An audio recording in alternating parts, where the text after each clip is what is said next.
ছোট মাছ খেতে কিন্তু সবারই অনেক ভালো লাগে। কিন্তু এই ছোট মাছটা খেতে গেলে ভালো তো লাগে, কিন্তু কুটতেও তো ঝামেলা, তাই না? এই মাছগুলো কুটতে অনেক বেশি সময় লাগে, কিন্তু সেই সময়টা আসলে বের করাটাও কঠিন। সংসারের কাজগুলো একটা মেয়ে করে, তারপর কিন্তু এই অতিরিক্ত কাজগুলো করতে হয়, সেই সাথে বাচ্চা তো আছেই। তো এই হচ্ছে ব্যাপার। তারপরও কিন্তু মাঝে, মাঝে শৌখিনতার ক্ষেত্রে আপনার যেটা ভালো লাগবে, যেটা আপনার খেতে ইচ্ছে করবে সেটা তো খেতেই হবে, কিছু করার নেই। তো আমারও কিন্তু বড় মাছ খেতে, খেতে আর ভালো লাগছিল না। এই ছোট মাছগুলো খেতে ইচ্ছে করছিল। তো এই যে বাইং মাছ দেখতে পাচ্ছেন, এটা আমার খুব ভয়ংকর একটা মাছ। আমি ভয় পাই। আমার হাসব্যান্ড কিন্তু অনেক বেশি পছন্দ করে, যার জন্য ভয় পেলেও কিছু করার নেই। তো যাই হোক, এখানে কিন্তু চান্দা আছে, সেই সাথে মলা আছে। মিলিয়ে এই মাছটা অনেক বেশি ভালো লাগছিল দেখে। এগুলো খেতে যে কি ভালো লাগে, আর সেই সাথে পুঁটি মাছ তো দেখেছেনই। আর এখানে তেলাপিয়া মাছ এই যে কেটে এনেছে। তো বড় মাছ হলে কিন্তু কেটেই আনে। তো এখানে ডিশের মধ্যে একটু ঢেলে নিলাম, কারণ এখন লেজের পিস, মাথার পিস, তারপরে পেটের যে চাকগুলো আছে এগুলোকে আলাদা আলাদাভাবে রাখবো।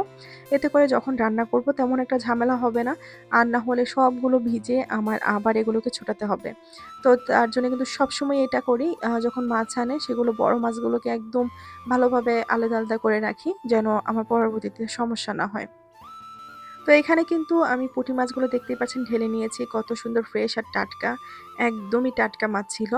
তো এই মাছগুলো হয় কি, ভাজা খেতে খুবই ভালো লাগে গরম ভাতের সাথে। তো এখানে একটু ঢেলে নিলাম আপনাদেরকে দেখানোর জন্য। আর এই যে এখানে যে মাছগুলো বলেছিলাম যে চান্দা, সেই সাথে কিছু মলা মাছ।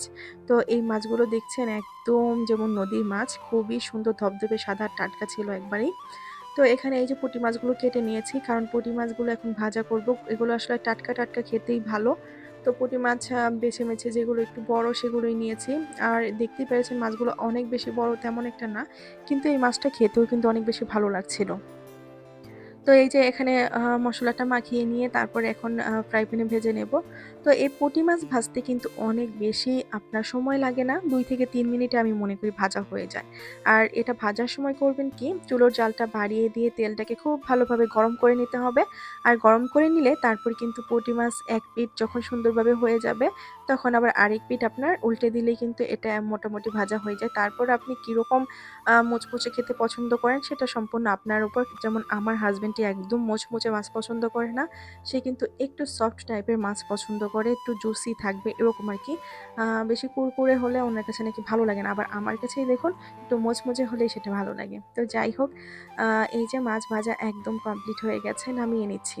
আর দুপুরে হবে এই মাছ ভাজাটা গরম ভাত দিয়ে। আর সেই সাথে তো অন্য তরকারি আছেই।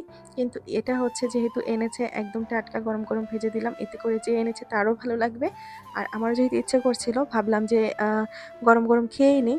তো যাই হোক, সবাই অনেক ভালো থাকবেন। যদি আমার ভিডিওটা একটুও ভালো লাগে, অবশ্যই একটা লাইক দিয়ে, শেয়ার দিয়ে পাশে থাকবেন। কারণ লাইক দিলে আমার অন্য ভিডিওগুলো ছাড়ার সাথে সাথেই আপনার কাছে কিন্তু পৌঁছে যাবে। তো এই হচ্ছে ব্যাপার। সবাই অনেক ভালো থাকবেন। আল্লাহ হাফেজ।